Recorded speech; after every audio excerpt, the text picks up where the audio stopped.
Remuneration తగ్గించుకుంటే cinema చాలా తక్కువ బడ్జెట్ లోనే తీయొచ్చు.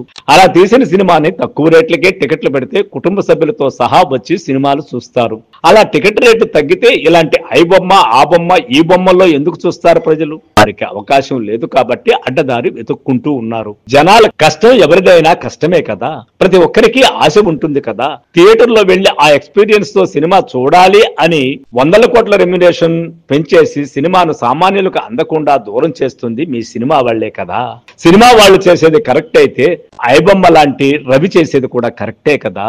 తమ సినిమాలకు భారీ budget, pan India, world wide, multi star అనే ట్యాగ్ లైన్లు వాళ్లే ఇచ్చేసుకుని 2-3 ఏళ్లకు ఒకడు మాఫియాల సినిమాలు రిలీజ్ చేసి దానికి దేవుడనే సెంటిమెంట్లు కలిపి కథలో బలం లేకపోయినా ఎలివేషన్స్ ఇస్తూ పక్క భాషల హీరోలను, ముసలి హీరోయిన్లను రుద్దుతూ ప్రీవిలేజ్, ప్రీమియర్ షోలు అనే పోరంబోకు పదాలు చెప్పి పాటకో, ఈవెంట్, వీడియోకో ఫంక్షన్ పెట్టి బాక్సాఫీస్ మునగాడు, ఇండస్ట్రీ హిట్, ఏకైక హీరో, సరికొత్త రికార్డులు అనే పదాలు సృష్టించి ప్రీక్వెల్, సీక్వెల్ అంటూ సినిమా పిచ్చోళ్ల వీక్నెస్ తో వాడుకొని రోజుకొక డబ్బున్న పిచ్చిగాడు సిగ్గు లేకుండా ప్రేక్షకులను దోచుకున్నప్పుడు వాళ్ళ సినిమాలను పైరసీ చేసి థియేటర్లకు వెళ్లి చూడలేని సామాన్యులకు రవి మంచివాడే. మీకు నచ్చి చూస్తున్నారు, చూడమని ఎవడు అన్నాడనే పెద్ద మనుషులు ఉంటారు.